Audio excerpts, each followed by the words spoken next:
Bonjour à tous, je suis heureux d'être avec vous ce matin.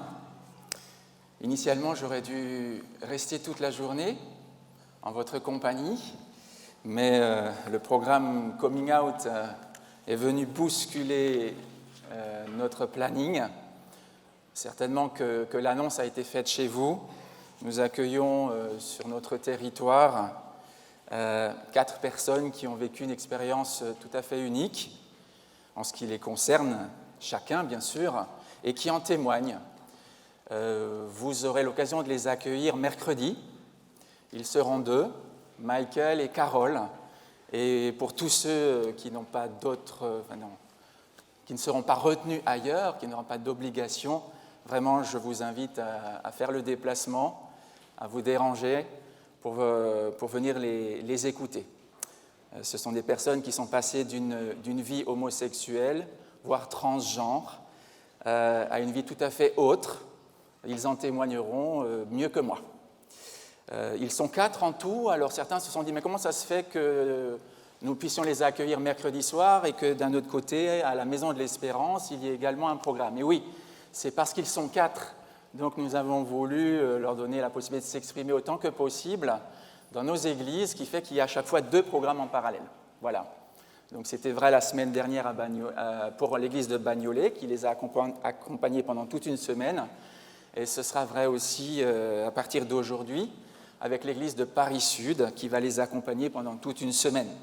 Donc cet après-midi, je serai à Villejuif avec l'église de Paris-Sud pour lancer le 2e programme. Sachez qu'il ne parle pas que d'homosexualité et de sujets connexes, mais ils vont aussi parler de la sexualité en général, du style de vie chrétien, de la mission de l'Église adventiste. Ils vont, aborder différents sujets qui sont des sujets d'actualité, des sujets brûlants, et que nous ne voulons pas enfermer dans une boîte et considérer comme tabou. Vous voyez ce que je veux dire ? Et ils sont bien placés, je crois, pour en parler. Voilà, je referme la page publicité et je reviens à ce texte que Laura a lu avec beaucoup d'application. Je la remercie. Ce n'est pas un texte facile, c'est un texte un peu surprenant, avec des noms barbares, parce que c'était des barbares qui portaient ces noms-là. Ces Philistins qui donnaient constamment du fil à retordre au peuple d'Israël, et notamment à David et à ses soldats. Alors, pour mieux comprendre ce texte, je vous invite à prendre un texte parallèle qui relate le même récit. Ce sont les hauts faits des hommes de guerre de David. Je vous invite à prendre avec moi 1 Chroniques 20. 1 Chroniques 20, versets 4 à 8. Ces exploits ont impressionné les membres du peuple d'Israël, et donc le chroniqueur a tenu à répéter ce récit dans son texte. 1 Chroniques 20, verset 4, qui est une reprise donc. « Après cela, il y eut une bataille à Gézer avec les Philistins. » Toujours eux. « Alors, Sibcaï, le Hushatite, tua Sipaï, l'un des enfants de Rapha. » Ça doit vous dire quelque chose, Rapha. Les Réphaïm, comme on les appelait, ou Réphaïtes, étaient les descendants de Rapha.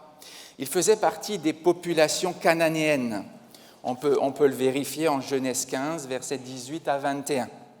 Ils étaient connus pour être un peuple très grand, nombreux, de haute taille, comme les Anakim ou Anakites. Alors je continue la lecture. Il y eut donc encore une bataille avec les Philistins. Et Elkanan, fils de Jaïr, tua le frère de Goliath. Donc ici, le premier récit, c'est clair, parce que dans le premier récit, nous avons lu qu'il tua Goliath, tout simplement. Or, nous avions appris jusque-là que c'est David qui a tué Goliath, et non pas Elkanan. Est-ce que les auteurs se seraient trompés ? Non. Celui qu'on a appelé Goliath dans 1 Samuel 21 est ici appelé frère de Goliath. Je continue. De Gath, qui avait une lance dont le bois était comme une ensouple de tisserand. Ça nous rappelle Goliath. Lui aussi avait une lance de cette taille-là et de ce poids.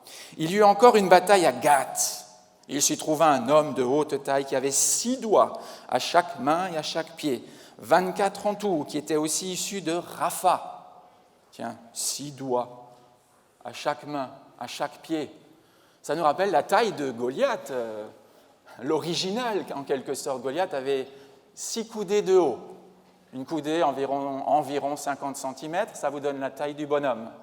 3 mètres et des poussières. Il jeta un défi à Israël et Jonathan, fils de Chiméa, frère de David, le tua. Ces hommes étaient des enfants de Rapha à Gath. Ils périrent par la main de David, par la main de ses serviteurs. Bon, on est fasciné par ces récits de hauts faits guerriers d'autrefois. Et pour situer le contexte, prenez avec moi Deutéronome 2, versets 17 à 21. Deutéronome 2, versets 17 à 21. Ces populations autochtones effrayaient les Israélites de par leur force légendaire, de par leur grande taille, de par leur robustesse. En plus, c'étaient des hommes aguerris. Les Philistins étaient connus pour être d'excellents guerriers. Alors, je disais dans Deutéronome,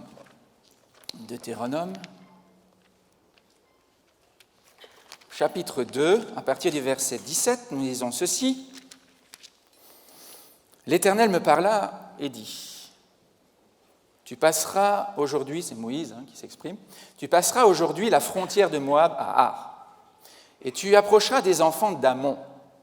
Ne les attaque pas, ne t'engage pas dans un combat avec eux, car je ne te donnerai rien à posséder dans le pays des enfants d'Ammon. C'est aux enfants de Lot que j'ai donné donc ce pays en propriété. Entre parenthèses, ce pays passait aussi pour un pays de Réphaïm, justement, les enfants de Rapha, qui étaient concentrés dans la ville de Rapha. Les Réphaïm y habitaient auparavant, et les Ammonites les appelaient les... Vous avez déjà lu ce terme dans la Bible? Les Zamzumim. Quand vous dites ça, déjà, vous tremblez. Votre voix vous fait trembler. Zamzumim. Vous vous rendez compte, vous avez affaire à des géants. Ça fait grand. C'est impressionnant. Si je vous dis qu'en sortant ici, vous allez affronter un Zamzumim, vous dites, oula, oh, je ne suis peut-être pas de taille. Et non, vous ne seriez vraiment pas de taille à affronter un Zamzumim. Ah ben, c'était ces fameux Réphaïm, ces géants qu'on appelait aussi, qui rivalisaient avec les Anakim, les fils d'Anak, grand homme aussi. C'était un peuple grand, nombreux, de haute taille, comme les Anakim. L'Éternel les détruisit devant les Ammonites, qui les chassèrent et s'établirent à leur place. C'est ainsi que l'Éternel, etc., etc. Ok. Alors, pourquoi s'intéresser à ces hauts faits de guerre?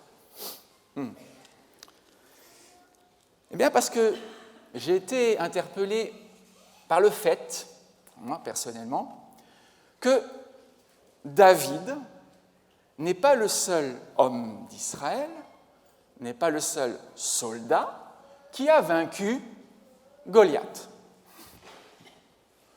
ou un certain Goliath. En réalité, vous l'avez compris, le soldat de David qui a lui aussi vaincu Goliath, en fait, s'est attaqué au frère de Goliath.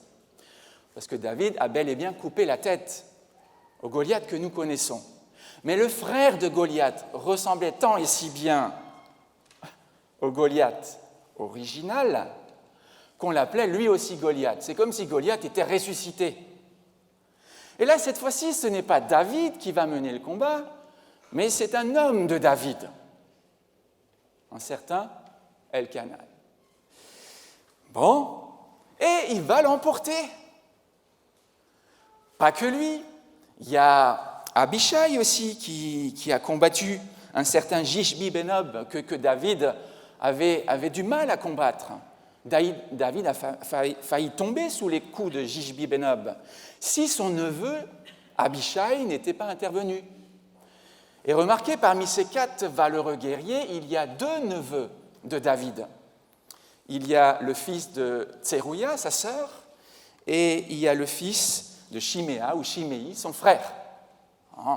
C'est une affaire de famille, tout ça. Mais pas que. Ces hommes étaient animés du même zèle et de la même foi, je crois, que David lui-même. Et surtout, ils avaient un excellent chef, un excellent général, un excellent roi en la personne de David, qui avait ouvert le chemin, qui leur avait montré comment combattre les géants, qui leur avait dit qu'il ne faut pas avoir, comment on dit, la frousse de ces gens-là, il ne faut pas avoir froid aux yeux, il ne faut pas trembler. Il faut aller de l'avant avec la force de l'Éternel, non pas dans la présomption, mais dans la confiance, non pas dans le sentiment de ses propres capacités guerrières, mais dans la dépendance de Dieu, une dépendance totale, car c'est lui qui donne la victoire. Et remarquez que Abishai, neveu de David, portait aussi un nom significatif. Abishai, mon père, c'est-à-dire mon Dieu, est un cadeau. Elkanan, qui a combattu le frère de Goliath, qu'on appelait également Goliath, Elkanan porte un nom qui signifie Dieu fait grâce. Et Jonathan, aussi valeureux guerrier, porte un nom qui signifie l'Éternel a donné. Autrement dit, l'Éternel a donné la victoire. L'Éternel a fait grâce à son peuple. Oui, l'Éternel a fait cadeau de la victoire. Vous voyez, ces hommes se sont avancés dans le nom de l'Éternel, tout comme autrefois. Leur chef, David, qui commençait à perdre petit à petit sa vigueur, tout comme David autrefois s'était avancé dans le nom de l'Éternel, sachant que c'est lui qui fait grâce, sachant que c'est lui qui donne la victoire et que c'est lui qui mène les batailles. Alors quand vous viendrez écouter les personnes dont j'ai parlé tout à l'heure rendre leur témoignage, souvenez-vous de cela. C'est Dieu qui mène les batailles, pas les hommes.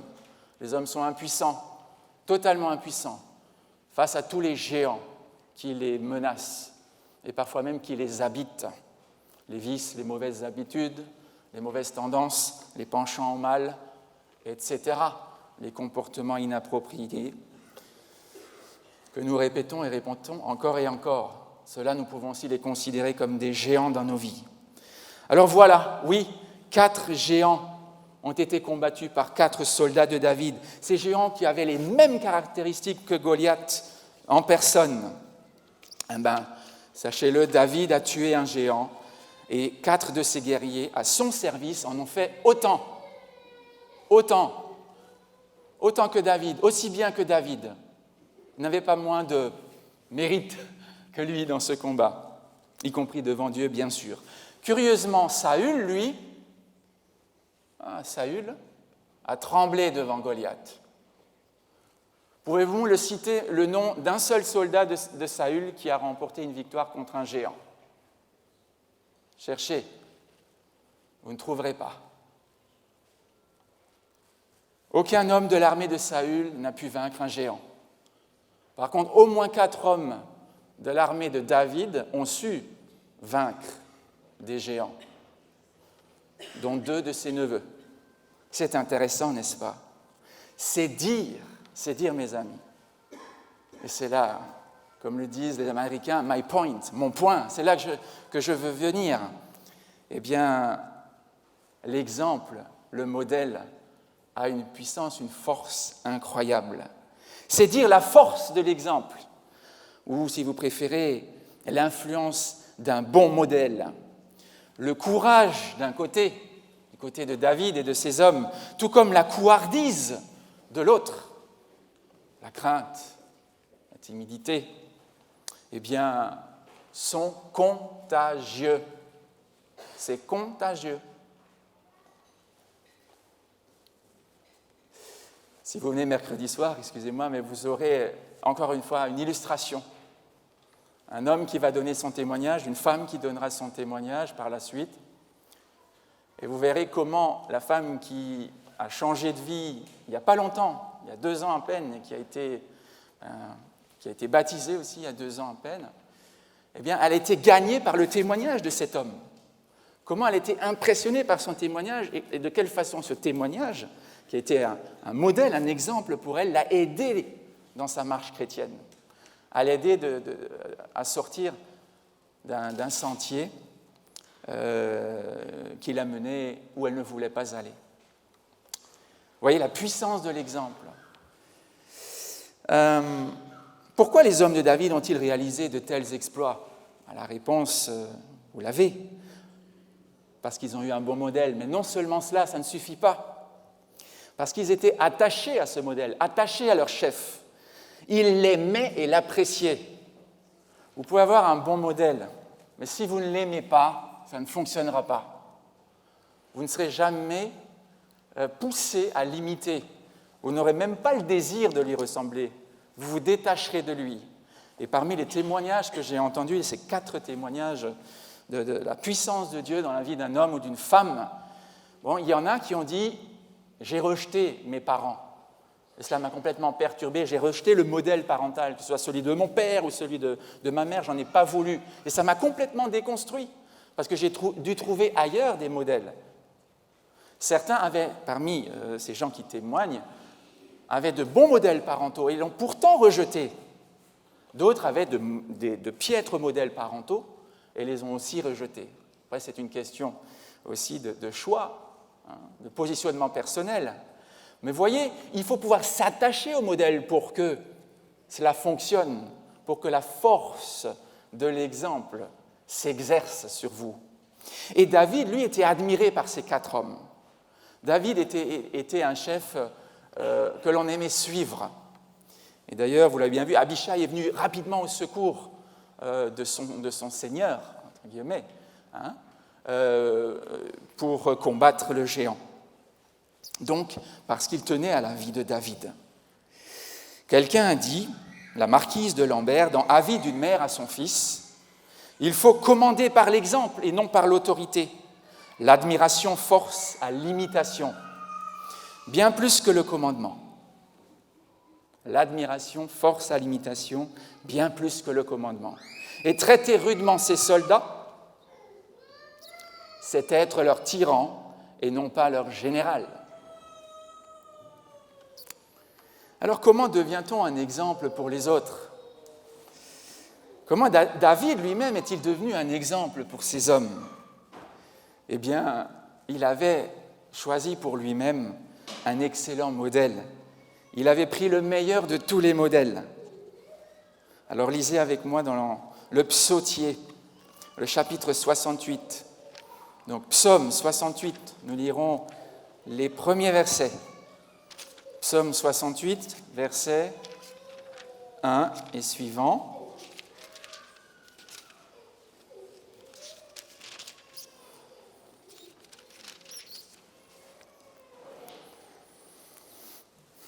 C'est bien un cantique ou un psaume de David. Vous le vérifiez en lisant le premier verset. Voici ce qu'il dit dans les 2 versets suivants. Dieu, je pourrais rajouter mon Dieu, se lève et ses ennemis se dispersent. Ses adversaires fuient devant sa face. Comme la fumée se dissipe, tu les dissipes, donc tu les disperses. Comme la cire se fond au feu, les méchants disparaissent devant mon Dieu. Il avait choisi le bon modèle. Il ne craignait pas, lui, d'affronter les géants, parce qu'il savait que son Dieu pouvait les vaincre facilement,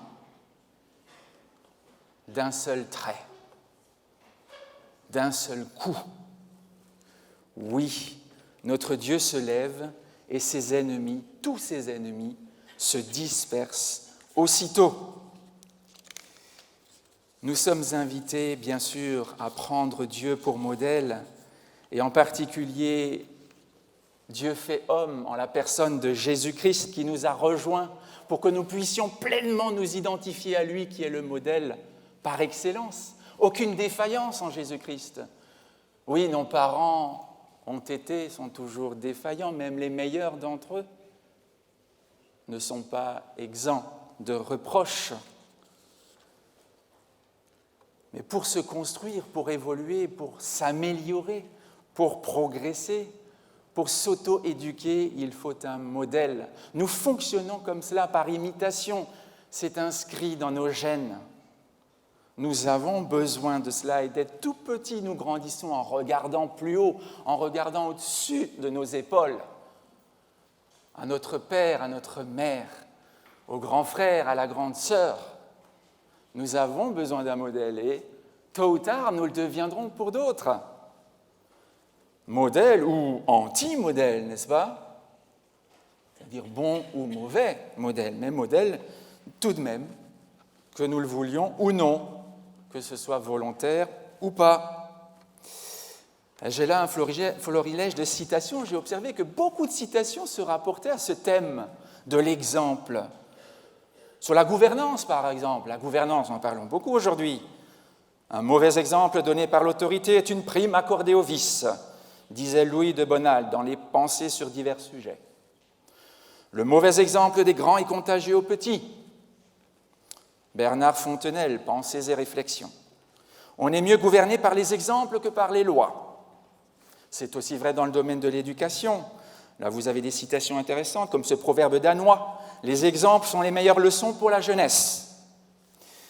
Et une citation de Thomas Wilson dans Maximes et Pensées, qui veut instruire, doit instruire par l'exemple.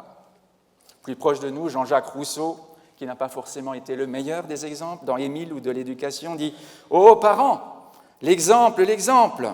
Sans cela, on ne réussit à rien auprès des enfants. » Après, bon, de manière générale, bien sûr, les discours ne sont rien sans l'exemple. Les mots sont des nains, écrit quelqu'un, c'est intéressant par rapport à notre texte biblique. Les mots sont des nains. Devinez la suite? Les mots, donc les paroles, sont des nains. Les exemples sont des géants. Vous y êtes. C'est un proverbe suisse qu'on trouve dans les proverbes de la Confédération suisse. L'exemple en dit plus que les paroles. J'ai entendu ça. Ce que tu dis parle plus fort que, ou ce que tu fais plutôt parle plus fort que ce que tu dis. Bien. Alors il faut choisir son modèle. Là aussi, on a quelques citations intéressantes. Un exemple n'est pas forcément un exemple à suivre. Il y a les bons et les mauvais modèles. C'est une citation d'Albert Camus dans Le mythe de Sisyphe. Prenez exemple sur ceux qui réussissent. Efforcez-vous de faire aussi bien qu'eux, proverbe oriental. Voyez, c'est de la sagesse populaire là qui s'exprime. La Bible va plus loin. La Bible nous dit qu'il faut trouver le meilleur des exemples, le plus grand des exemples. Oui, et parmi les écrits que nous chérissons, il y a ceux qu'a rédigé Ellen White, une des fondatrices de l'Église adventiste. Elle dit dans un de ses livres, un seul exemple a plus de valeur que beaucoup de préceptes. Et dans un livre qu'elle adresse aux éducateurs en particulier et aux parents, elle dit ceci, paragraphe 29, et le suivant ce sera tiré du paragraphe 42, en parlant de Dieu. Donc, observant la révolte désespérée des hommes, Dieu, a conçu un remède. Le Christ serait son don au monde pour la réconciliation humaine. Le Fils de Dieu a été choisi pour venir sur terre réclamer l'humanité et exercer, par son exemple, une puissante influence éducative, permettant aux hommes de résister au pouvoir de Satan. Il est venu façonner le caractère, fortifier l'esprit et dispenser la lumière d'une éducation vraie, de sorte que le véritable but de la vie ne soit pas perdu de vue. C'est magnifique. Nous ne sommes pas sauvés, certes, par l'exemple du Christ, parce que nous nous rendons compte que nous l'imitons très mal. Nous sommes sauvés par la grâce, par le moyen de la foi. C'est la grâce qui nous relève. C'est la grâce qui nous apporte le pardon. Mais l'exemple nous stimule. L'exemple nous donne envie de progresser, de rester des chrétiens et des chrétiennes, d'avancer sur le chemin de la liberté, de devenir encore plus libres que nous ne le sommes.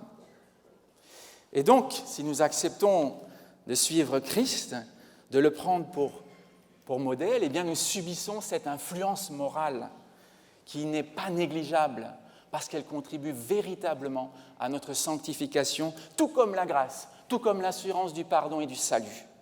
Et donc, on peut continuer, sous la plume du même auteur, toujours dans ce livre qu'elle a écrit pour les éducateurs et les parents, paragraphe 42, il est indigne pour celui qui a été racheté par le sang du Christ de faire de l'obtention d'honneur ou de richesse mondaine sa première motivation. Nous devrions plutôt nous fixer comme objectif l'acquisition d'une connaissance et d'une sagesse qui feront de nous de meilleurs chrétiens et nous prépareront à être utiles en rendant davantage de loyaux services à notre Créateur et en amenant d'autres personnes, par notre exemple, nous y sommes, et notre influence, et oui, à glorifier Dieu. Personne ne peut dire ici « je n'exerce aucune influence ». Vous avez beau dire « moi je veux me débarrasser de ça, je ne veux pas être un exemple pour qui que ce soit », on a déjà entendu. Puis moi-même je me suis dit ça « oh là là, c'est difficile d'être un exemple, je ne veux pas être un exemple ». Mais que tu le veuilles ou non, tu l'es. Tu n'as pas le choix. Tu es en vie, tu exerces une influence. Tu parles, tu agis, tu te déplaces, tu penses, tu t'exprimes, tu as une influence. Tu es en quelque sorte un exemple. Chaque fois que tu te produis devant une quelconque personne ou devant un public. Il faut l'assumer, cela. C'est la vie. Ça fait partie de nos responsabilités. Et remarquez, ces responsabilités nous sont rappelées encore et toujours par la parole de Dieu, et notamment le Nouveau Testament. Nous étions dans l'Ancien Testament, mais le Nouveau vient confirmer. Il n'y a aucun hiatus entre l'Ancien et le Nouveau, on est d'accord. Ils se tiennent la main. Eh bien, effectivement, Jésus a pu le dire lui-même. Jésus en tête. C'est lui qu'il faut suivre aussi. Autour de vous, tous défaillent. Vous dites, mais à qui pourrais-je regarder? Vers qui tourner le regard? Il y a Christ. Je vous ai donné un exemple, afin que vous fassiez comme je vous ai fait. Et Pierre dira, Christ a souffert pour vous, vous laissant un exemple, afin que vous suiviez ses traces. Et tous à sa suite, Paul, soyez mes imitateurs, comme j'imite moi-même le Christ. Paul à Timothée, que personne ne méprise ta jeunesse, Timothée, mais sois un modèle pour les fidèles.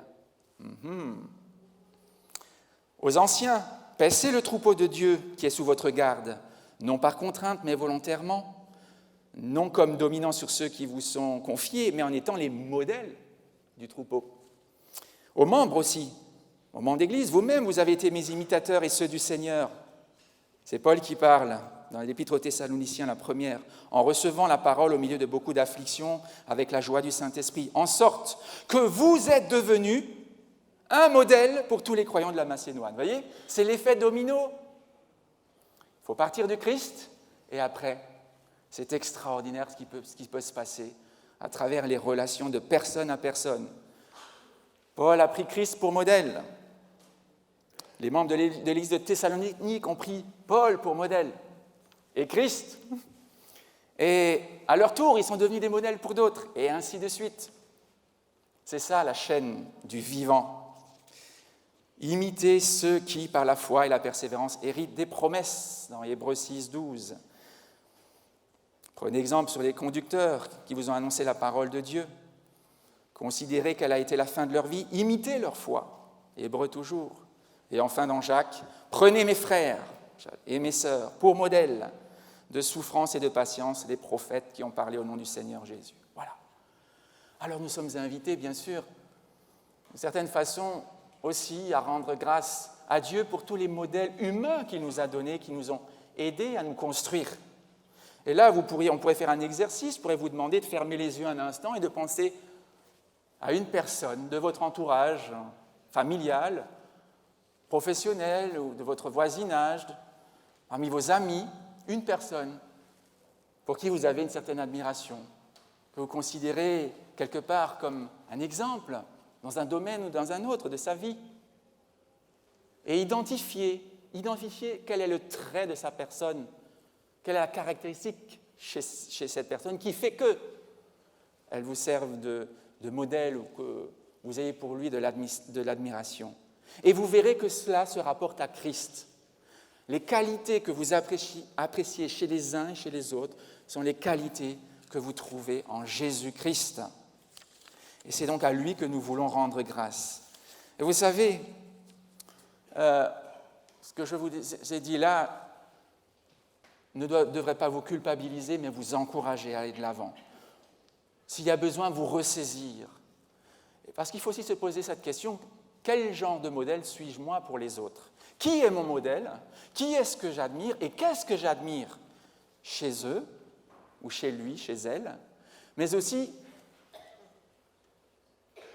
quel modèle je suis pour les autres, que je sois un père, une mère, un mari, une femme, que je sois membre, un frère ou sœur aîné d'une fratrie, ou voilà, peu importe ma situation.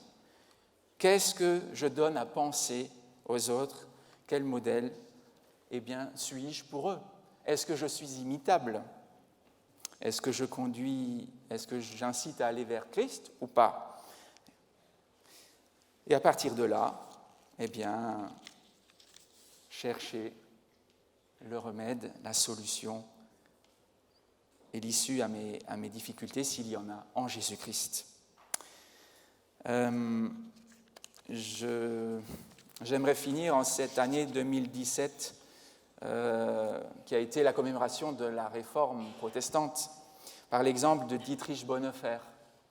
C'est un homme qui a exercé une puissante influence et il a été pour cela jusqu'à donner sa vie.